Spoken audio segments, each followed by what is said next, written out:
Hello, everybody. I am Bryan, And I'm Bryan. and this is Bryan versus Bryan, episode 67, Shang-Chi.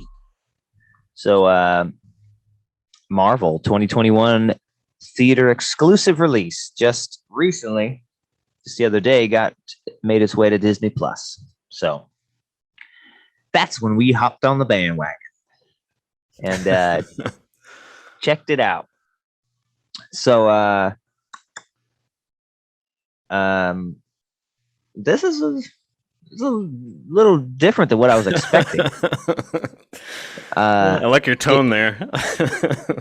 It was a good surprise, but this wasn't the movie I was expecting from Marvel. You kind of think Marvel, you know what the movie's going to be, their formula. This is a little different, not much, but it was a little different. Yeah, And, I feel like the Marvelitis, I guess, for lack of a better term, really shows up in like the last 30 to 40 minutes, I would say. But everything leading up to that felt very different. But yeah, the last like 30, I'm like, yeah, this is a Marvel CGI fucking crazy fest. But everything leading up to that was very different. Even then, it's not. It's different enough because it's just like it's like a fantasy movie, Yeah. Dragons and stuff. We haven't really had any kind of this stuff. And then the previews, he's all got the rings, and it's called Shang-Chi and the Legend of the Ten Rings, and he's all flipping it out and doing stuff, and he's got the red shirt on, and like he's got that for 10 minutes of the movie.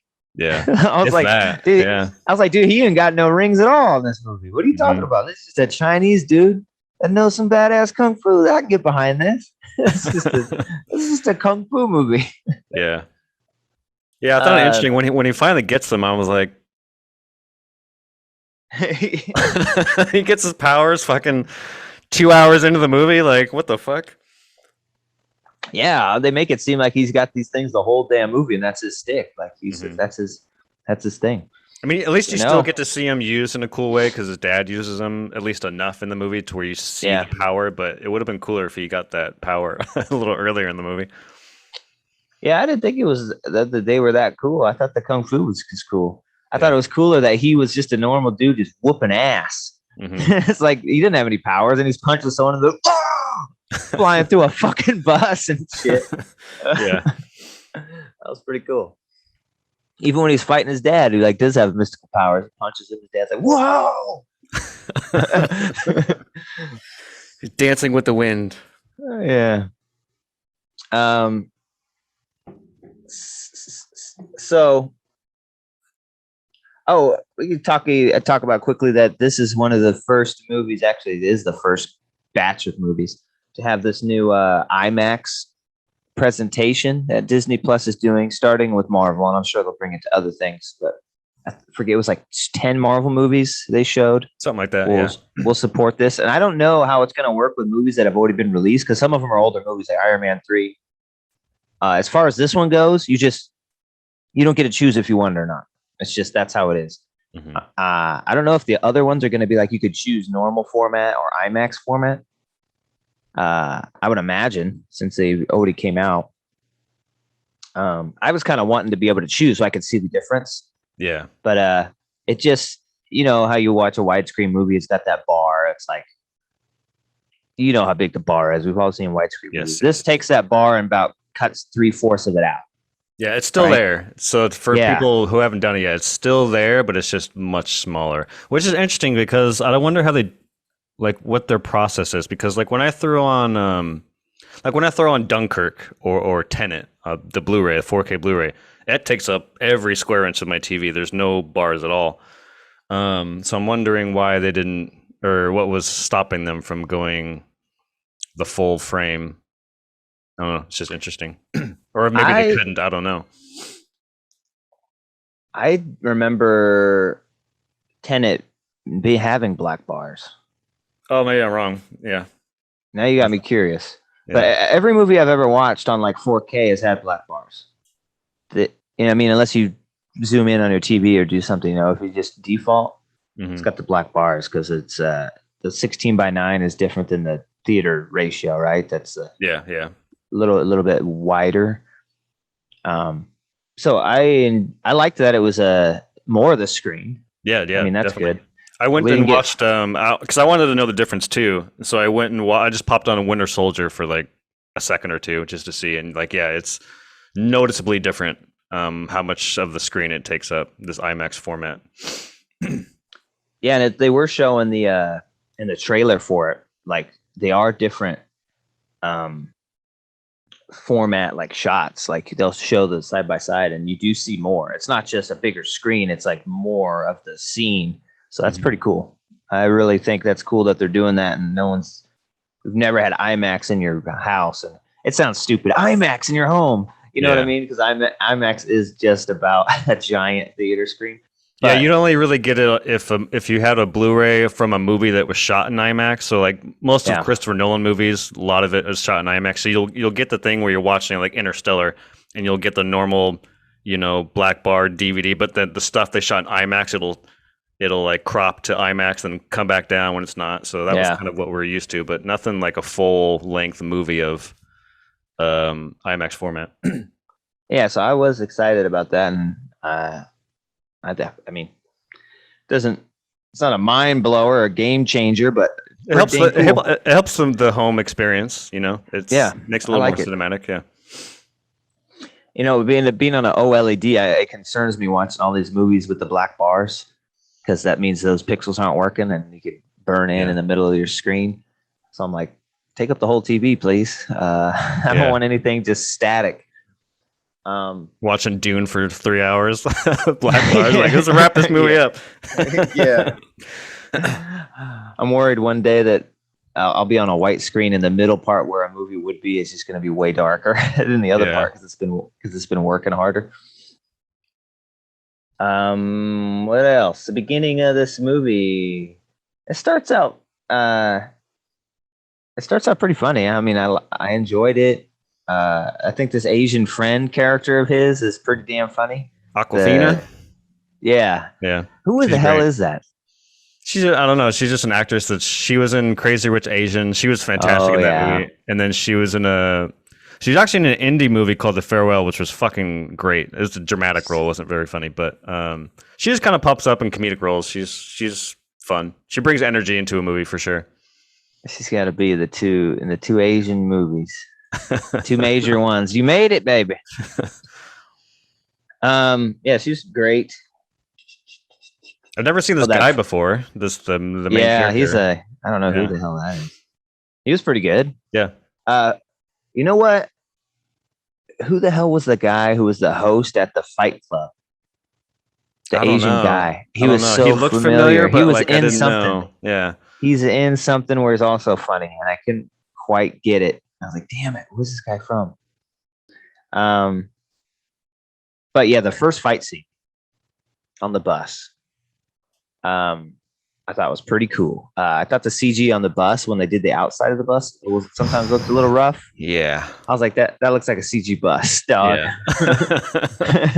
Some of that, but I mean, that's not a huge part of that.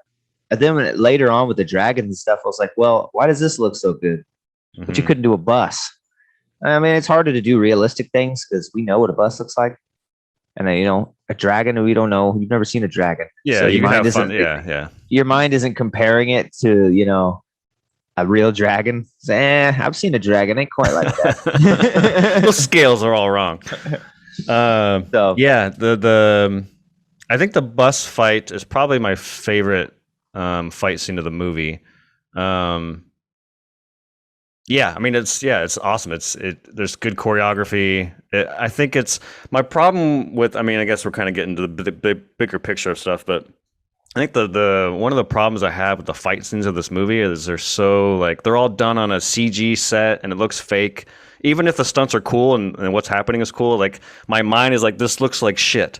Like you're not on a real set, you're not using real stuff. Like it looks weird and off. And I think the bus had less of that. I mean, yeah, there's a lot of CG in that scene that goes. Whole scene goes off the rails. You could have just had a cool fight scene inside of a bus. But yeah, a lot of the fight scenes later on, you could just tell they're on a fucking set, and it's just a lot of CG, weird camera trickery, and I don't know. But the bus scene I liked a lot. I thought that was a cool action set piece. Yeah, I didn't like this guy with the fucking sword arm. Oh yeah. That was just so random, weird. And he has his car. Like, what the fuck? Yeah, what was that? What, I forget what it was on the Fist like Fury Razor Armor or something. It's my Razor car. Fist. Like what? Yeah, that fight scene was pretty cool. I love the guy on the bus filming it. So yo, that was so corny. I was like, God damn dude, it. I thought that guy was hilarious. Yo, coming live. These people about to fight in the bus, yo. Stay tuned for more content. We gonna be back in a minute. God damn it. Oh, no, that did not work for me. I kind of rolled my eyes like, God damn it. Dude, I like that. That was pretty funny. He's just nonchalant the whole time. I don't remember much of what he said, but I was laughing. Yeah, it's a pretty cool fight scene. Yeah, they did kind of near the end go crazy, tear the bus in half, and all this craziness. And I love I got a plan. Wait for my signal, and then turn the bus hard right. And she's like, "What's the signal?" And then he whoops someone's ass, pulls the stop, ding ding. That's the signal. The bus stop. She's like, how are you gonna know that she can pull the bus hard right? Yeah, it's just a random. It seems like a random pull. It just goes up and okay. Yeah, the whole when Dad shows up later on to get the second pendant, and he just shows up and goes, "Hey, let's go home, everybody." And I was like, what was the point of you sending all this henchmen if you were just going to show up and say, let's go home? You could have just invited them to dinner and said, hey, can you hand me those 2 pendants? I want to show you something about your mom. They would have taken them off peacefully and handed, like, what was the point of trying to murder your kids? I don't know. It was kind of confusing to me. Yeah, then they go into that training kind of stuff with him flashing back to his dad. I loved all that. That was really cool. Yeah. That's from the time I was, 7. I was trained to murder. I was trying to kill assassin. People. Yeah. They're just hitting him. I said,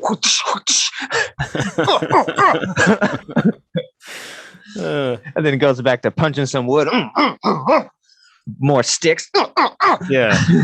I love how every martial arts movie, when it comes to training, has that pole with the peg sticking out. Every martial arts training movie has that. I don't know if that's like, the equivalent of like a punching bag in a fucking boxing movie or what, but like everyone that's trained in a martial arts movie uses that thing.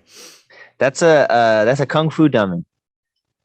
My dad had one growing up in the house.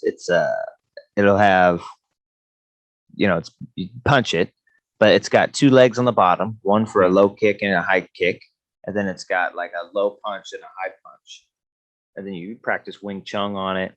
Yeah, I see it a lot of what Bruce Lee did was that Wing Chun, and Jackie Chan has it. Jackie Chan, yeah. I always instantly think of there's that cool scene in Rumble in the Bronx when he's by himself in his apartment and he's like, fucking with it. That if you got one of those, dude, you got some money. My dad just made one out of like PVC pipes and a board in the middle, and it did the job. But dude, those real ones are like $1,000, $1,200, $1,300. Yeah, for like a real one. They're crazy. Because I was like, man, I don't want one of those. I looked him up and like, nope. Not getting one. But yeah, those scenes are really cool. I liked that assassin who was like training him with the weird like 3 Ninjas mask. He was like the paint. Might be like Ninja Gaiden or something. Mm-hmm. I like that character. He was a good bad guy. I thought he was more menacing than the dad for sure. The dad who was like the Khan from Mulan or something. He's like been alive for 1,000 years. Yeah, I actually I like the dad a lot in the sense that like I think that he's a good villain because you kind of empathize with him. You understand where he's like, this is a villain where all he wants to do is get his dead wife back. Like he's not out for power, world domination, or destruction, or I want to destroy the world. He's like, I just want my fucking dead wife back because I miss her.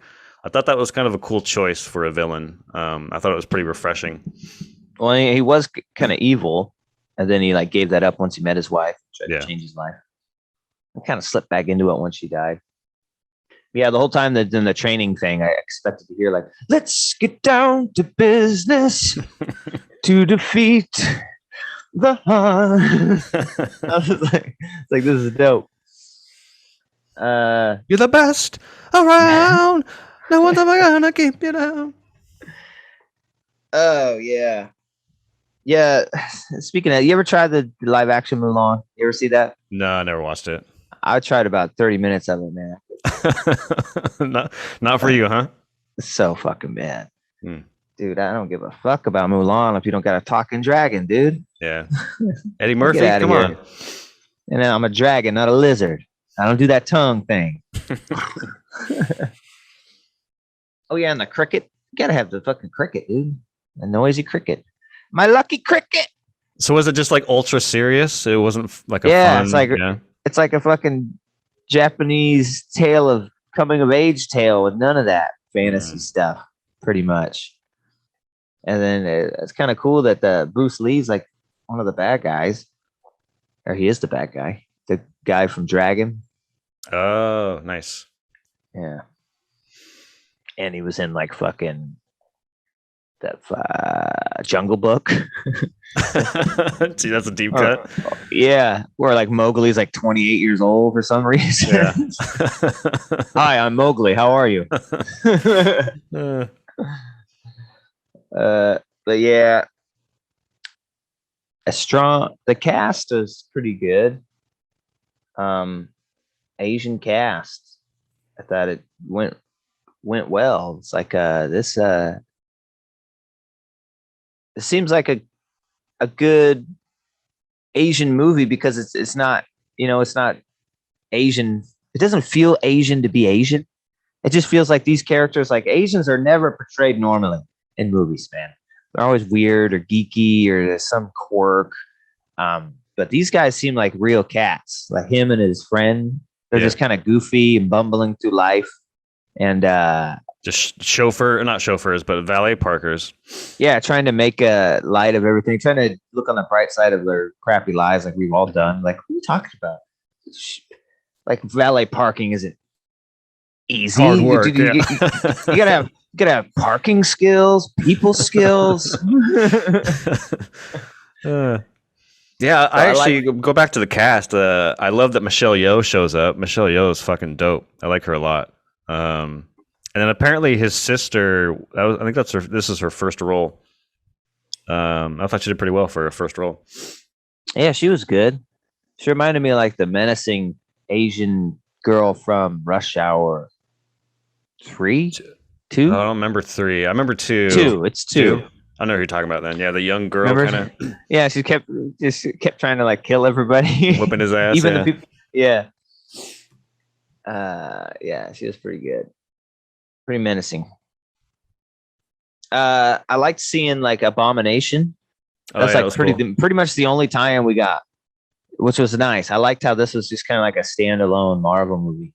Mm-hmm. They briefly talked about half of the world going away in like one line, and then they have Abomination, who had never been in the MCU. It was in the Hulk movie, but that's kind of not MCU anymore with the Edward Norton, and they kind of redesigned it. And Abomination was fighting Wong. Yeah, it was cool. And so that's kind of your only tie-in was Wong and Abomination to the rest of the MCU. I like Wong. He's becoming like the fucking Agent Coulson of the MCU. I like Wong a lot. Yeah. And it's like, yeah, he's the new Agent Coulson. He's showing up and everything. He's in the Spider-Man trailer. Yeah. Even in the end, it just fucking opens a portal. Shang-Chi here? Like, here. Shang-Chi. Yeah, I like him a lot. Yeah, I'm interested in what the hell's that about. Like, what are they getting him for? So they're like setting out a beacon, right? When he put him on. They don't know what. They're saying at the end. Beacon. Yeah, they're in the post-credit scene. Did you see that part? Oh, I didn't watch post-credit scene. I didn't know. Oh shit! We'll go back and watch it. I won't spoil it then. I totally forgot I was watching a Marvel movie and I didn't wait. Yeah, I won't spoil it. Go watch the post-credit scene. Yeah, because I was like, why is he? Well, is this like going to Spider-Man, or is this kind of like Doctor Strange 2 helping out? I don't know where they're taking him. But yeah, I'll have to go check that out. How stupid of me to not remember to watch the end of a Marvel movie. I had a bunch of shit to do, and I was trying to get through the day. I was like, get this movie over with, on to the next thing. Right. Yeah, I get it. It was like a chore. This movie, I was like, gotta get this chore done. Yeah, it's like homework. But I mean, it was good, but I couldn't watch it on my own time. I slotted out a time. This is when it happened. Mm-hmm. Yeah, the fighting was pretty cool. You know what? Like the end fight where the demons come out of the cage and start stealing souls. All this was just so Shang Tsung to me. Yeah. Even in the beginning, I thought the dad was pretty Shang Tsung to me. Living for a long time. Your soul is mine. Oh no! If it sucks the soul of the dragon, we'll never stop him. I was like, oh shit! Well, he's doing it, sucking that soul right out that little weak ass dragon. Which is funny you mentioned that because one of the writers of this movie wrote Mortal Kombat. The new one? Yeah, the newer one. Well, they did a better job on this. Yes, yes, he did. Yeah, hopefully the sequel does better. Yeah, but yeah, what I was saying, that the fight with the demons and stuff, well, that was kind of sad, man. People just dying and getting their souls sucked out. Like people, like the old man trainer. Yeah. Just immediately.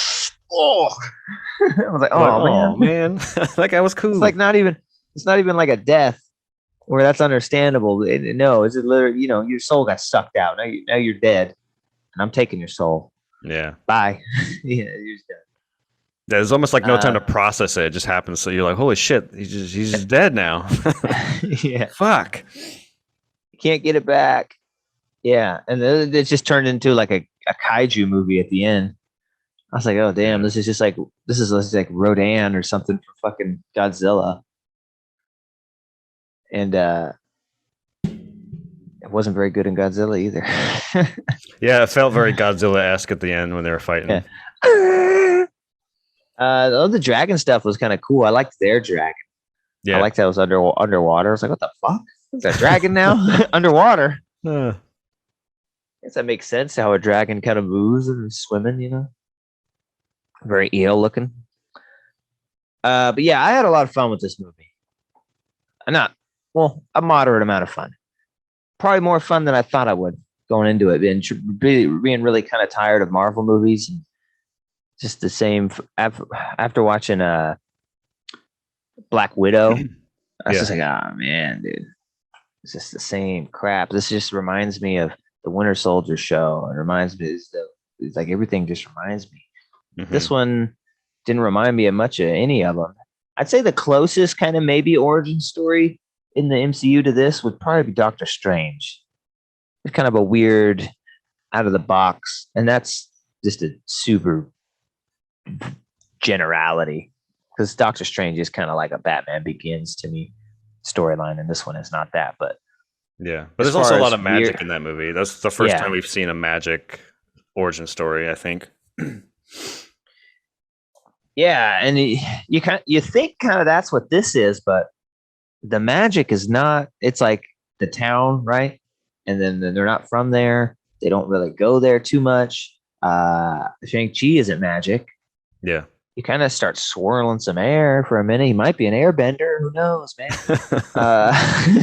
That's about it. So it's like he's really nobody, and he's got no powers. He's got no business having a movie. But here it is, right on. Yeah. Congrats. I wonder where the 10 rings come from, because when I was getting content for the edit, I was looking at some of these comic. Let me pull some up real quick. I was looking at some of these comic covers. I don't know if you've seen them, but it's actually not like Shang-Chi isn't the main like title of these comics. It's like the what is it? Master of Kung Fu.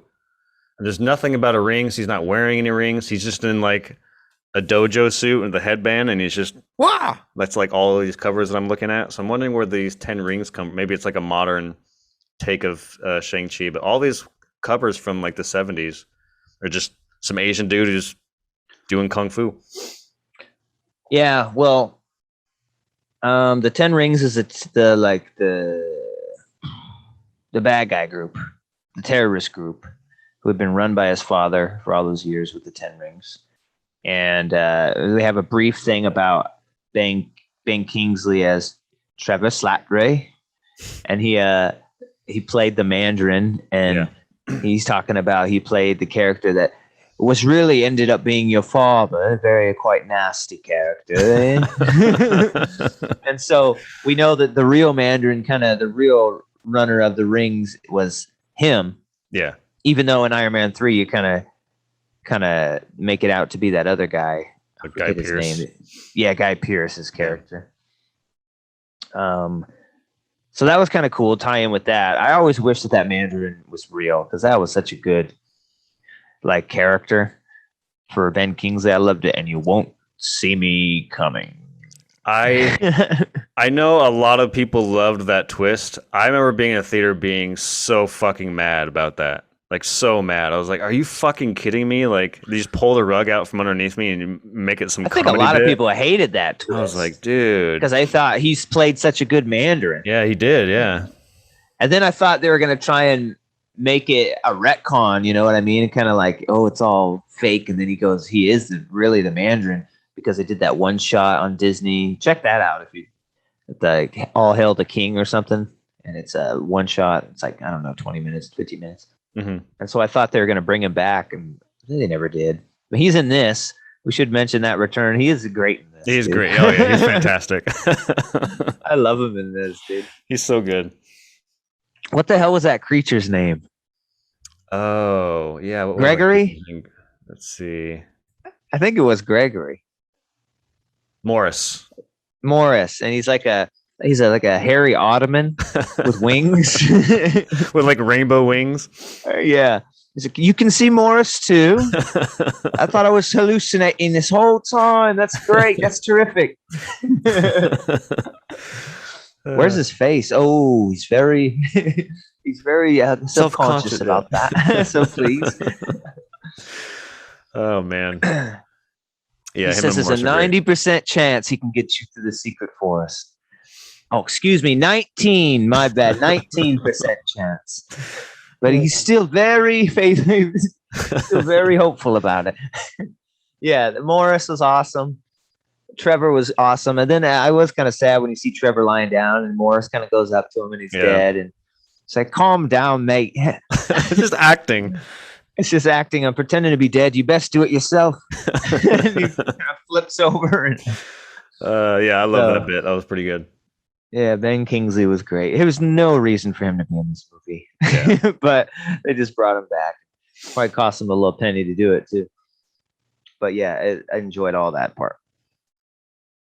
Yeah, I had fun. I thought this was a pretty fun little movie. It felt very DC to me. It felt like this, you could take Wong out of it and not have this do anything with the larger MCU. It almost felt like I've been watching season 3 of Daredevil because I never finished it.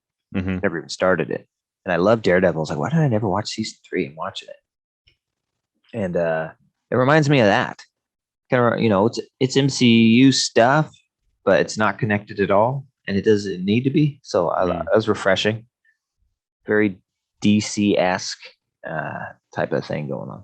Yeah, I need to go back, or not even go back. I need to watch The Punisher, because I love John Bernthal. I think he's like one of my favorite, just kind of underrated actors. He's always like a side part, playing a cop or some corrupt person. Yeah. But I always love when he shows up, and I'm like, if I like him, like I need to watch The Punisher. It seems like a really good role for him. So I need to watch that. Have you ever seen it? No, I hear it's good. Have you seen season 2 of Daredevil, where he's in there as Punisher? No, I've only seen season 1 of Daredevil. Oh, dude. I'd do season 2 of Daredevil first, because I think that's the introduction of him, and then he got his own show. So it his own show kind of piggybacks off that. Right. Okay. But he's really good as a Punisher. I hope he gets to return somehow. And I also love that guy as Daredevil. He needs to come back. Yeah. No, I guess I'm kind of mostly in agreement with you. I'll be honest, I probably wouldn't have watched this if, we weren't doing the show and you would, you propose it to me. I was like, yeah, whatever. I'm I'm gonna re-up on my Disney Plus this month anyway, so yeah, let's do it. I probably wouldn't have watched it otherwise, but I thought it was fine. I didn't, I don't think it's up there in Marvel's best category, the best tier. I think it's kind of somewhere in the middle, maybe high middle of their movies. Yeah, I have a lot of problems with some of the stuff I already talked about. Some of it gets a little melodramatic and corny. Like there's a scene at the end where he's fighting his dad, and it's like one of those annoying things. And it's not just this movie; it happens in a shit ton of movies. But it's one of those annoying things where the characters are talk fighting, where it's like they fight and they stop. You turn me into an assassin. I hate you, daddy. And then they fight again, and then no, son, you need to. And like it's like you could have just had this conversation. Just have a conversation. Have a dramatic scene where you talk it out, and then maybe fight. But it just kind of, I don't know. So it gets a little melodramatic and silly, but no, I think all the CGI during the fight scenes was a little irritating to me, especially like after the movie. I went and watched some clips on YouTube of Jackie Chan's Police Story. And it's like, man, like he's running around a fucking playground. He's on set. You still a wide shot, and there's no CGI. And like that's a kung fu movie to me, not this weird melding of like CG and kung fu. Because it's not even that the stunts are bad in this movie. The stunts and choreography are really cool. It just fucking annoys me that it's surrounded by computer generated bullshit. So that kind of just bugged me a little bit. But no, but in a positive light, I like the villain. I think the characters are great, or at least they're fun enough. And yeah, I just think it's fine. I thought it was a fine movie. I don't know if it deserves the massive amount of praise it got upon release, but yeah, it was fine. Yeah, right. It was entertaining enough for a 2 hour and 15 long movie. Was it? Was it the first Asian lead superhero movie? Right, that was the thing. Yes, I believe so. I'm trying to think if DC did one. I don't think DC has. Oh heck no. No. Yeah, I can't think of one Asian in DC, bro. It's That's like true. They don't mess with Asians. I'm like, no, I don't think so. Oh yeah. Except that the one Asian they get is a little bitch. It's like of course I couldn't ask your permission. I had to move the money to an offshore account. Oh yes. He's a squealer. I know him when I see him. The only Asian ever to grace the DC universe. Right. And they didn't portray him very well. But yeah, Shang-Chi. Well, they got him directing though. Huh? Oh, I said they got one directing though, Aquaman, but James Wan. James Wan, yeah. So you gotta watch all these movies, man. I watch it even if I'm not interested in it. I watch it once because it's Marvel. They're pretty good popcorn flicks, and they're so interconnected that once something comes down the line that I really want to see, like Spider-Man or something, I don't want to miss a little thread or something, because they're always got something in it going into the next one. So I actually do suggest watching Black Widow if you ever have time. I loved that guy's performance. It almost was worth the watch. Like the guy from Stranger Things. Oh yeah. He was so good, and he needs I think he already said he's going to get a show or something. But yeah, he needs a movie. Like that character is hilarious. It's the big fat Russian Captain America. I am the Red Star. It was so good. Yeah, I think that I kind of want to loosen up my grip on my. It's not that I'm anti-Marvel. I think at my core, at the end of the day, I think I'm just more of a DC guy. And I'm not saying DC movies are better than Marvel movies. I'm just saying that I think that their characters excite me more. But I also think that Marvel is we kind of touched about this in our chat room with some of our friends, but Marvel is kind of they're in this kind of transition period right now where they're going into places where I'm not familiar with. I'm a very just basic Marvel fan. Like I know basic bullshit. And I feel like Marvel's already done all the basic shit and now they're getting into stuff that I just don't know about. And then part of me is like, it's kind of exciting, but the other part of me is like, I don't know who Shang-Chi is. I don't know if am I going to rush out to a movie to see? Probably not. I don't know what the fuck Eternals is. I'm not going to rush out and go see Eternals. But maybe, yeah, if it's a Sunday afternoon, whatever, I need to catch up on my Marvel to understand what happens in the next Doctor Strange, because I do want to see Doctor Strange or Spider-Man. Then maybe I should watch those. So I hear what you're saying. Yeah. Yeah. So we're kind of. Isn't there another Thor coming out too? Yeah, so I actually have it up. It's Doctor Strange in 2022, Thor in 2022, Black Panther in 2022. So those are the next year's top three: Doctor Strange, Thor, and Black Panther.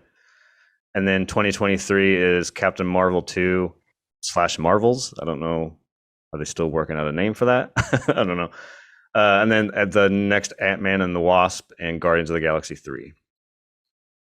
Yeah, who knows how they're gonna do Black Panther 2 without Chad? Yeah, that's a weird. One. Yeah. I just saw a really eerie clip from him, and it's like, you need to do. When are we gonna see Black Panther 2? And he said, oh, I'm dead. Whoa. It's like, no, and he's like, yeah, I'm dead. And you could tell he's kind of talking about his character because he died, or could have died. I forget, in Infinity War, Endgame. Oh yeah, the snap. This must have been I see what you're saying. Yeah, but you can always tell, like he knew, and he dropped all these hints, man. And I think you could tell in his face he's talking about himself. It's like, no, I'm not going to be around for that. Because there was another one like that where he said something like that. It's like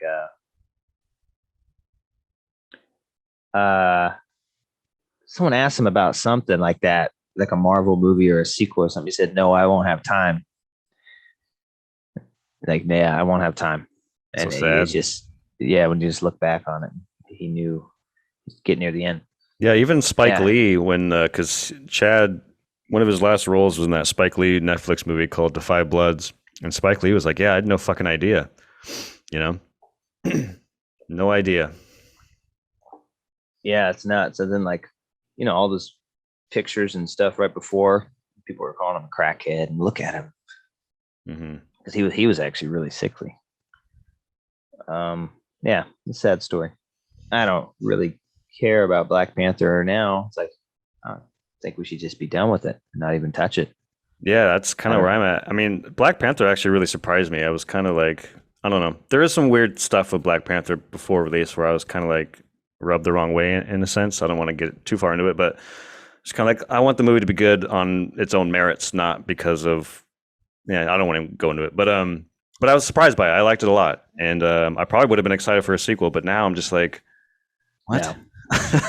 How the fuck are you gonna do that? I thought the Black Panther movie was okay. I actually preferred him in Civil War. I really liked his stuff in Civil War. Yeah, he was cool. Yeah, for sure. When you first see him and stuff, and I thought that stuff was really good. But anyways, this movie, scoring it, Shang-Chi, and I love that. It's like my name is actually Shang-Chi. Oh yeah, that was a good bit. Yeah, Shang-Chi, Shang, Shang, Shang, and you changed your name to Sean to try and hide. You said, "Hey, my name is Shang. What about Sean? They'll never find me." Yeah. That was funny. That's pretty good. And that other scene, there's some good comedy in there. We have the beef or the vegetarian. The vegetarian. Oh, we're out of the vegetarian. So, guess we'll have the beef then. That's all you got. The beef is all that's left. Yes. Then I guess the beef. Yeah, 2 beefs. And just in the middle of his story too, like away from the flashback to this like serious monologue. For this one, it was pretty good. I feel confident giving it a low 7, like just a 7.0. Just barely made the threshold of getting into the 7s. Surprised me. It's a fun movie. I like the fact that it's just a kind of a standalone story with people we don't really know. It just feels very different in this world of Marvel craziness now. So I liked it. I suggest people watch it, give it a chance, and see what you think. Yeah, I was floating. I was thinking about a 6.5, so I'm kind of right there with you. Yeah, I mean, just I guess to reiterate all my thoughts, I think that the characters are great. I mean, I think there's moments where there's no action that I find to be more engaging. Like I get really engaged in like the characters and the story and what's going on with the family structure and all that. I thought it was pretty interesting. Yeah. But again, man, just the moment that there's fighting, I just get so. I know it's really nitpicky, but I just get so bothered by just how fake it all looks, even if some of the stunts are cool. And yeah, I don't know. Yeah, I just thought it was fine. I thought it was a fine 6.5 middle of the road Marvel movie. It wasn't a masterpiece, but it also wasn't a complete dog shit. Somewhere in the middle there. I think that this is a pretty rewatchable movie. I think that I would rewatch this sometime down the road if I felt like it. Right on. Yeah, it seems rewatchable. Yeah. All right, 6.5, 7.0. So yeah, thanks for joining us. Please like and subscribe. Please check us out on Apple Music, iTunes, whatever they call it, now, Spotify. Or check us out on YouTube if you want to watch the videos. So next week, finally, do you experience loud noises in the middle of the night?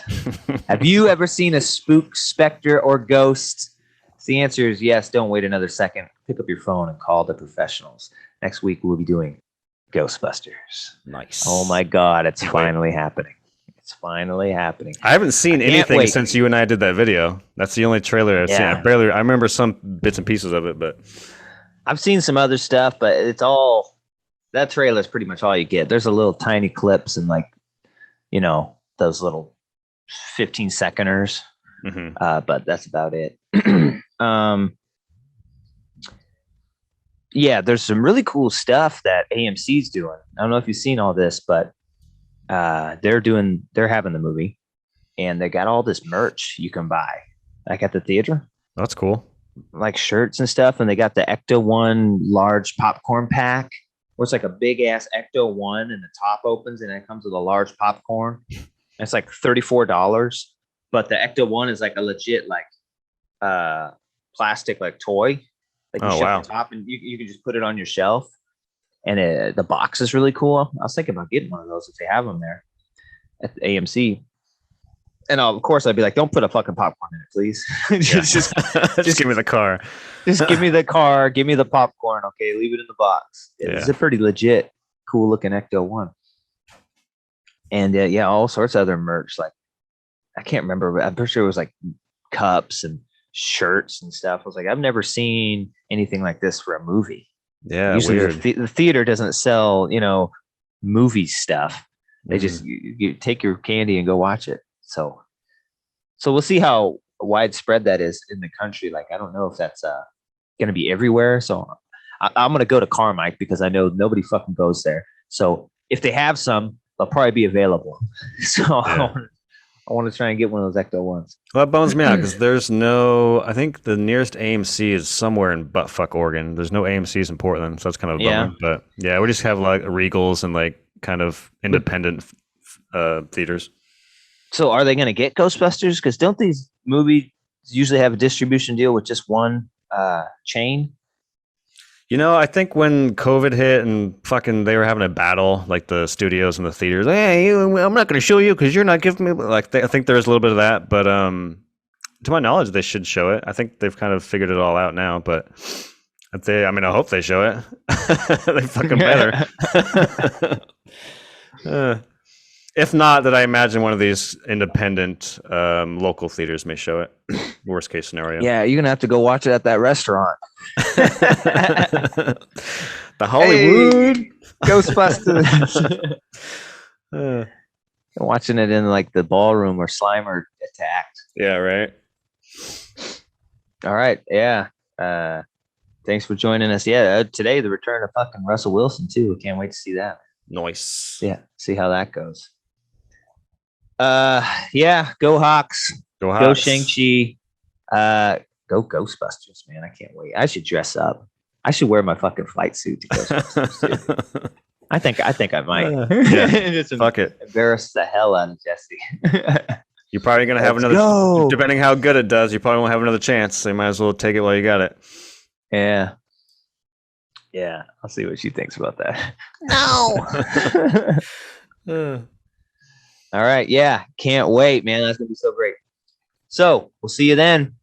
And I got a feeling it's going to be good, man. Everyone's saying it's great. So, I mean, we're big Ghostbusters fans. So it's from the reviews, they'd have to do something disastrous to make us not like this movie, I think. Mm-hmm. And it doesn't sound like they've done that. So I'm looking forward to it.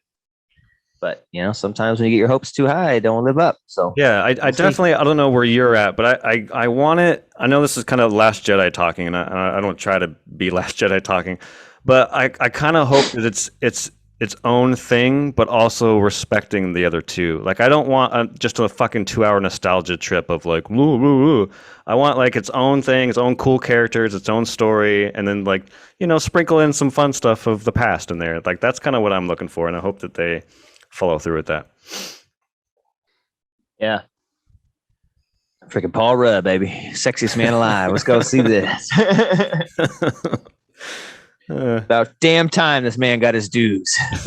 All right, y'all. Well, take it easy. Thanks for hanging out. Peace. Yeah. Peace.